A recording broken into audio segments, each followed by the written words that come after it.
Welcome back to the Cold Hard Football Facts. Rob Shaw, Kerry Byrne, and we have a special guest today. It's Peter King from Sports Illustrated. And, you know, we've been talking a lot about stats in football, and in baseball, it's like a whole community, sabermetrics. What is going on with football? Do you think that it's kind of growing right now? Oh, there's no question it's growing, Rob. And part of the reason is because of guys like Kerry. They're smart about football, and they think about football. And it isn't just your first in team defense, so you're the best defense in the league. You do it based on a lot of other little stats. And the one thing that I like about the current growth of stats, when I first started at Sports Illustrated, I started doing a stat of the week. Yep. And I was in kindergarten compared to you guys. But one of the things that you guys have done that has really helped, in my opinion, over the years, is that you've applied stats to positions that formerly really didn't have good stats attached to them. You know, one thing we do, Peter, is I was thinking the same thing. Everyone talks about, oh, such and such a team has a great offensive line, so and so has a great defensive line. We created indices to measure that. We call ours the offensive hog index, you know, played off the old, you know, Joe Bugle, you know, Redskins offensive lineman, and our defensive hog index. And we're able to quantify, well, no, Team X actually has a better defensive front than Team Y. I mean, you hear this a lot in baseball. You hear the 1927 Yankees and compare it to 98, so it's great. We're now going to have that conversation when it comes to football as well. Now, when you're writing your articles and trying to judge what teams might be looking sharp this season, what specific stats do you focus in on?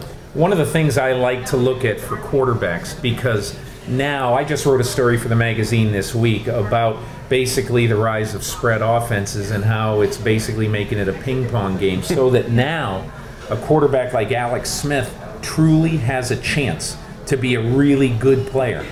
I am a nut job about completion percentage because I believe that if you're not really an accurate player, you will not be a good NFL player. The two stats I really like in that are completion percentage and yards per attempt. Bingo, number one stat. Number one stat. Yards per attempt, and you watch this year. I've been telling people, you watch the Arizona Cardinals this year, okay?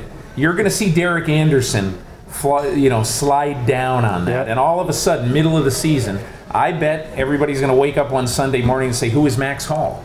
Max Hall is going to play quarterback for the Arizona Cardinals because Ken Wisenhunt watched him throughout the summer and said he's my most accurate guy. The fact that you look at those two stats, it confirms what we do with the Cold Hard Football Facts, because as you probably know, last year, Drew Brees had the most accurate season in NFL history. The old record was held by Ken Anderson, who completed, I think, 70.5% of his passes, but in the strike shortened 82 season. He didn't even have to do it over 16 games. Drew Brees last year, 78.62% completions, most accurate season ever, goes on to win the Super Bowl. And then my favorite stat of all time, Peter, is yards per attempt. The #1 player in NFL history in yards per attempt, the only quarterback to play in 6 straight NFL title games, Otto Graham. 8.62 yards per attempt throughout his career. And there you go, 6 straight NFL title games. I argue with people all the time. What is the measure of a quarterback? The measure of a quarterback is winning, accuracy, and to me, Otto Graham, 10 years he played pro football. 10 years he has his team in the championship game.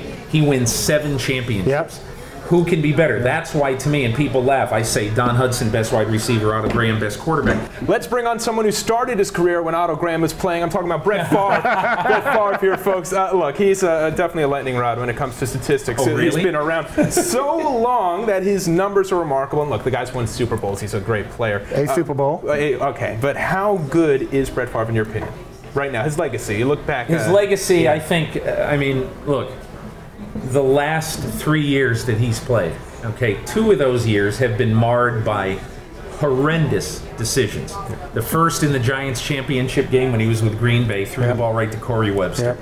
And then last year when he made a horrendous decision again, and instead of running for 4 or 5 yards, which he easily could have done on a wounded ankle, he threw the ball, and he thought he had Sidney Rice. He did an interception. They lose that game. All the statistics in the world, as great as they are not going to be able to erase his faux pas in very clutch situations late in his career.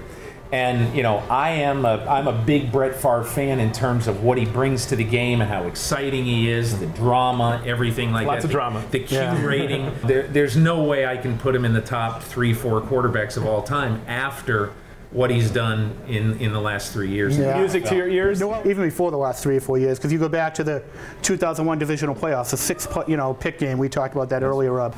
He is marred by what happened at the end of games. He's marred by his Super Bowl against Denver. You know, there's some big games that he hasn't played well. However, I think any quarterback who steps to the line and plays every game for 17 years. Yeah. Now, Peyton Manning might. He might, okay? But there's only been one guy who's ever come close. And you have to also factor in the fact that the rule book has helped him recently. I mean, you have to remember, this guy's played all these years when he was getting nailed by some of these defensive players, these big hulking guys. Now the rules are kind of helping out the quarterback, so maybe we'll see a Peyton Manning and some others be able to play more games. Finally, let's preview the upcoming season. What are the big storylines? You hear everything from Chris Johnson having a huge season. What's the story that you see coming up this year? I think the most interesting story in football is how the Steelers are going to survive without Ben Roethlisberger, because I like the Steelers to win the Super Bowl, even though it's illogical. And the reason that I do is because I like to pick a team that is illogical, because very seldom, I mean, the last 3 Super Bowl teams have come on the heels of 8, 10, and 8 win seasons. So it usually is illogical. But can they survive without Roethlisberger? Can Troy Polamalu and Aaron Smith to me the most underrated football player of this generation, can they survive one more season and get the Steelers back to the Super Bowl? The way Big Ben will hurt them is we're talking about the efficiency numbers that we look at, and Big Ben has not been a big volume quarterback. Number 5 all time, one of only 5 quarterbacks in history with an average per attempt of greater than 8 yards. You know, the one team in the NFC, if we could talk about the NFC real quick, that I think one of those 8-win teams that could step up, the Carolina Panthers, and a devastating 1-2 punch in Jonathan Stewart and D'Angelo Williams. But people, you know, they went 4-1 when Matt Moore came in last year. Here's the thing I love about Matt Moore. 2 things. 8-to-1 touchdown to interception ratio in those last 5 games. 8-to-1 or 8-to-2, something, ridiculous. 65% completion, 63%, 65%. When I went to see the Panthers in training camp, John Fox was a Cheshire Cat. I'm just telling you. He's thinking that nobody knows this Matt Moore guy until they see him. They may not even need him with those 2 running backs. Well, that's the point. And here's one guy. Watch Brandon LaFell for the Carolina Panthers. But the receiver, I agree with you. And one stat about the Panthers I didn't get enough credit for, the way we measure defenses, Peter, is defensive passer rating. We take the formula you apply to quarterback, apply it to pass defenses. Saints last year, 26th in passing yards allowed, 3rd in defensive passer rating. A very underrated pass defense. The Panthers last year, 5th in defensive passer rating. They were a very stout pass defense. Well, everyone, that was a nice little debate there. Of course, we're with Kerry Byrne, Peter King from Sports Illustrated. I'm Rob Shaw, along with The Ride. For some more cold, hard football facts, just stay tuned.